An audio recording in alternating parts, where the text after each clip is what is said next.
Hello everyone, and welcome back to another video. You're joining me here on board a Class 165 heading towards Oxford. In this video we'll be looking at a rail project that has been on the cards for many years, but never quite got off the ground. The project in question is the planned reopening of the freight-only Cowley Branch Line, once part of the larger Wickham Railway which stretched from Oxford all the way through to Maidenhead. In this video we'll be looking at the history of the line, outline what the objectives of the project are, discuss the areas which the railway passes through, discuss any alternative proposals involving the railway, where I might alter any existing plans put forward, and whether I believe the project will be a success or not. If you like this video, make sure to give it a like, subscribe to my channel, and share this video. Doing these things massively helps me out, and I greatly appreciate it when you do. Feel free to leave your thoughts about the project in the comments below. Anyway, that's enough from me, so let's get into the video. So what is the Oxford to Cowley line? What has been proposed, and what do the reopening plans wish to achieve?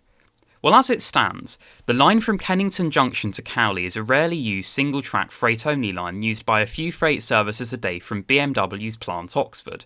used to carry vehicles to Southampton and Purfleet. The plans put forward by Oxford City Council suggest the Cowley Branch Line will be served by 2 Chiltern Railway services an hour towards Oxford, Bicester Village and London Marylebone, with 2 new stations opened in Littlemore and Cowley as early as December 2026. The aims of the project outlined by Oxford City Council are to enable the stations in Littlemore and Cowley to connect employment sites and residential areas with the city in under 10 minutes, while providing links to other retail and transport hubs including Oxford Parkway, Bicester Village, High Wycombe, Princes Risborough and London Marylebone. The key aims outlined by Oxford City Council are for the project to further reduce congestion within the city, improve the number of public transport options to Cowley and Littlemore, and to ensure that Oxfordshire as a wider region has improved access to these areas, given the growth in employment opportunities and the planned 10,000 new homes to be built across these 2 areas. Network Rail estimate that Littlemore and Cowley will be used by over 1 million people annually after 3 years of the line being operational, aided by the sustainable development of 10,000 new homes and commercial employment spaces which are proposed within the vicinity of the new stations. Network Rail identified the project in their outline business case as having a strong benefit to cost ratio, suggesting that the project has a strong case for investment from central government and third-party investors. Well, given how promising this all sounds, I suppose now would be a good time to discuss the railway which we are dealing with here, and why it was initially closed back in 1963. The line from Kennington Junction to Cowley was opened in 1864 as part of an extension of the Wickham Railway from Tame to Oxford, with stations opened at Wheatley and Littlemore. Further stations were added in the following years, including a station opening at Tiddington in 1866 and an assortment of halts opening at Abingdon Road Halt, Iffley Halt, Garsington Bridge Halt and Horsforth Halt in 1908. Despite Great Western Railway's hopes that opening these halts would allow them to capitalise on suburban traffic around Oxford at a time when bus travel was drawing passengers away from the railways, these halts were all closed on the 22nd of March 1915 as an economic measure during the First World War, but Garsington Bridge and Horsforth Halts are the only 2 halts to ever reopen. In the years leaving World War I, many British car manufacturers were facing bankruptcy and a decline in production, with the 1920s being a notoriously challenging decade for British manufacturing with high levels of unemployment and stagnant economic growth. One car manufacturer was able to buck the trend though, and it was none other than Morris Motors. Demand for car production was growing slowly from 1919 to 1921, but by 1924 demand for Morris's production had increased tenfold, and by 1927 had increased 20-fold. This led to Morris Motors hiring more workers through the 1920s and the Great Depression, so more workers commuting to the plant led to Garsington Bridge Halt reopening in 1928 as Morris Cowley. An increase in the manufacturing output from Morris Motors led to 5 sidings being added in July 1928 alongside the 2 already added by the Press Steel Company 2 years prior, and saw facilities expanded once again when there was yet another manufacturing boom during the war years, when aircraft parts were being manufactured nearby with 2 new sidings laid in 1940 and 1943. In fact, manufacturing output transported by rail increased 5-fold from 16,490 tonnes in 1933 to 77,147 tonnes in 1957. So it's clear that Cowley has always had a stronger association with transporting goods. It wasn't all bad news for passenger services during this period, though, as Horsepath Halt was reopened in 1933 and worker-exclusive Banbury to Cowley return services were laid on in the AM and PM peaks on weekdays for workers who travelled from afar to what was an ever-growing manufacturing hub in Oxford. But it wasn't long before the Wickham Railway's mid-19th century Thame to Kennington Junction extension was reduced to a mere Cowley to Kennington Junction railway, after Beeching swung his axe on passenger services in January 1963. With freight traffic ceasing between Thame and Cowley from May 1967. The short stub from Prince's Risborough to Thame did remain open for the BP depot until the depot closed in October 1991, before Sustrans purchased the railway alignment and converted it into a cycling route known as the Phoenix Trail. It's unsurprising that rail traffic on the Cowley Branch Line went quiet from 1963, which led to the removal of the Cowley signal box in 1982, a railroad freight transfer terminal added in 1984 which was later purchased by the Rover Group in 1997 to expand production facilities,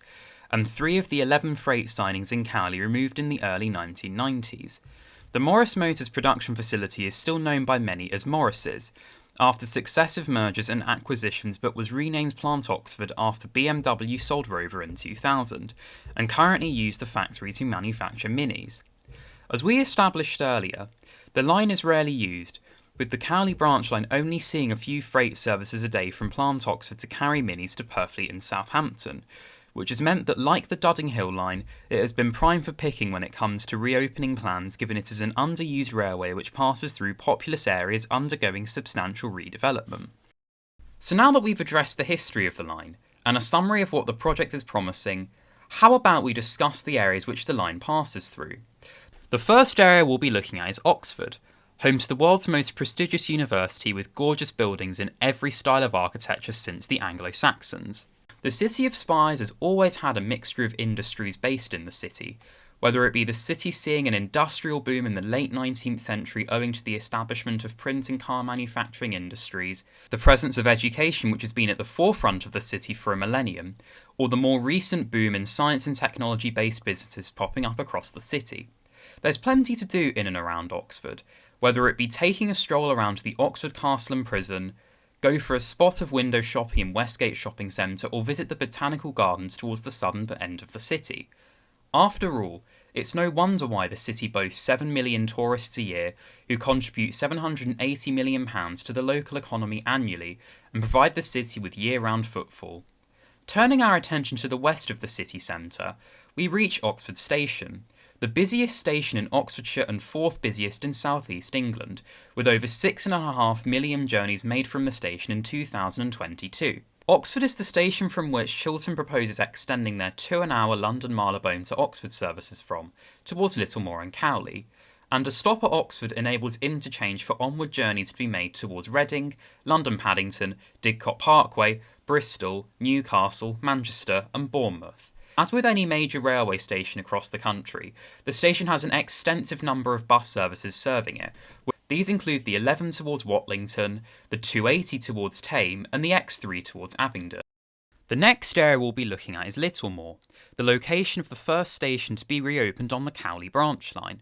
Once described as dreary by English poet Matthew Arnold, the parish still retains its rural nature and has a conservation area status to its name, with the village adorning a myriad of traditional buildings with its original street pattern. The proposed Littlemore station is to be built slightly further away from where the original one was built, based on plans that have been published by Oxford City Council that suggest it will be built around the corner from Kassam Stadium.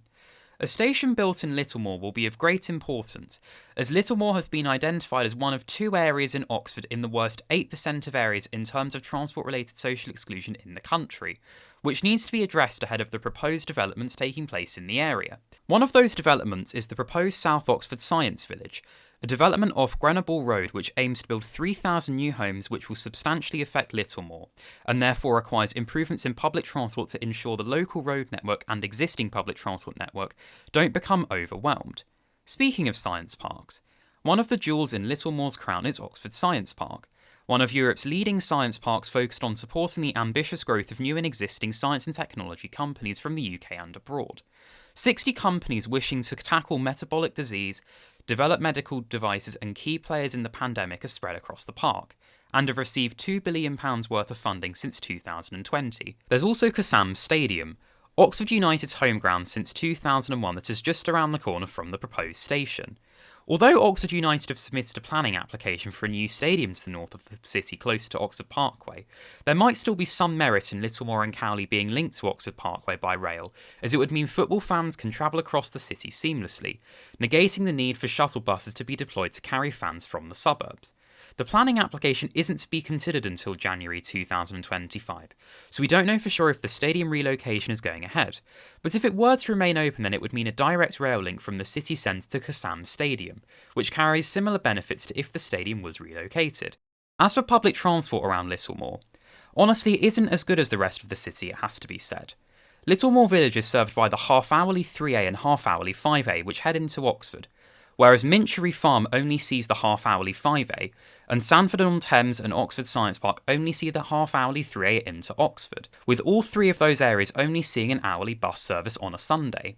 Therefore, reopening the line to Cowley would improve public transport in the areas surrounding Littlemore, while ensuring these areas have enough public transport provision ahead of these developments being completed. The third and final area we'll be looking at is Cowley. It's an area dominated by industry with the well-renowned Plant Oxford employing 4,300 workers, but one also dominated by science and research with ARC Oxford and their thriving community of innovative and world-changing companies set up in the area. Cowley Station will be reopened slightly to the west of the old site on Garsington Road, with it instead planned to be built just off Sandy Lane behind the Tesco on the Eastern Bypass Road. Compared to neighbouring Littlemore, Cowley has far better public transport links but would still benefit from the railway reopening and a station being added in the area.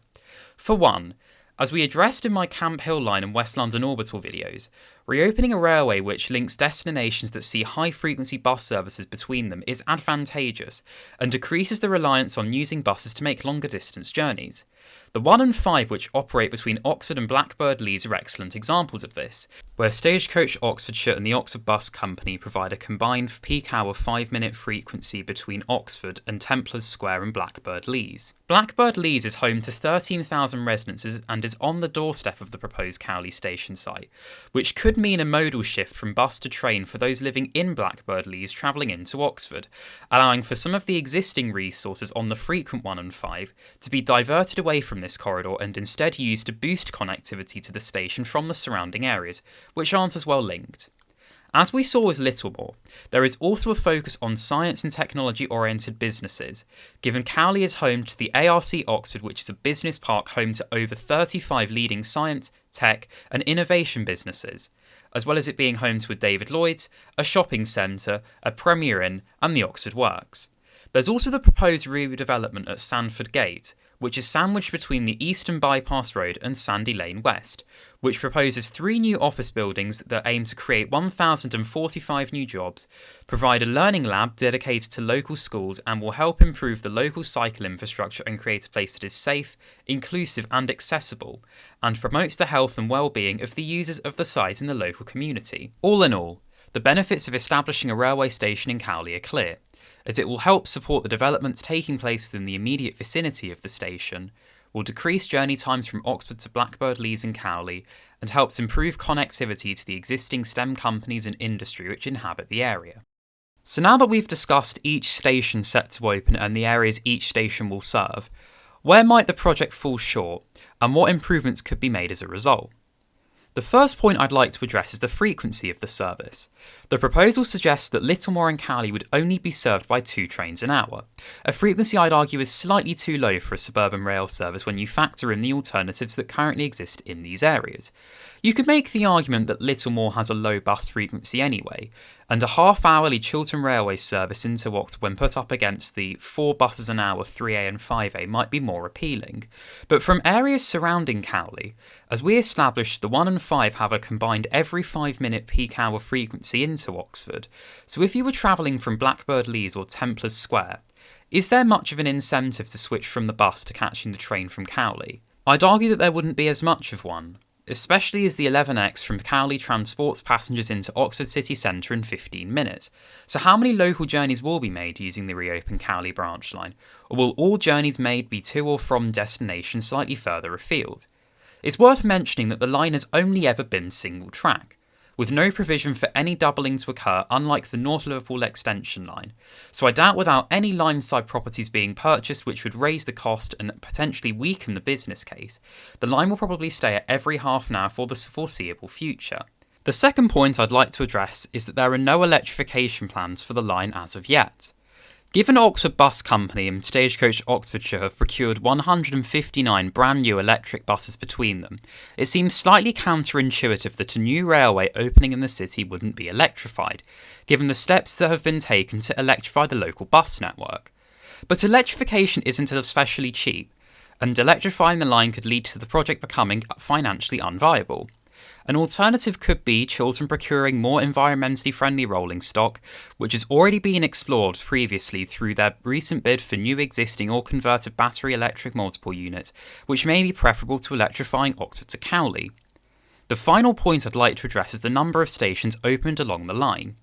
Since opening in October 2015, Oxford Parkway has been located next to a park and ride facility and saw almost 600,000 passenger journeys made from the station in 2022 and roughly 1 million annually pre-COVID, while simultaneously being served by frequent bus services to and from the city centre.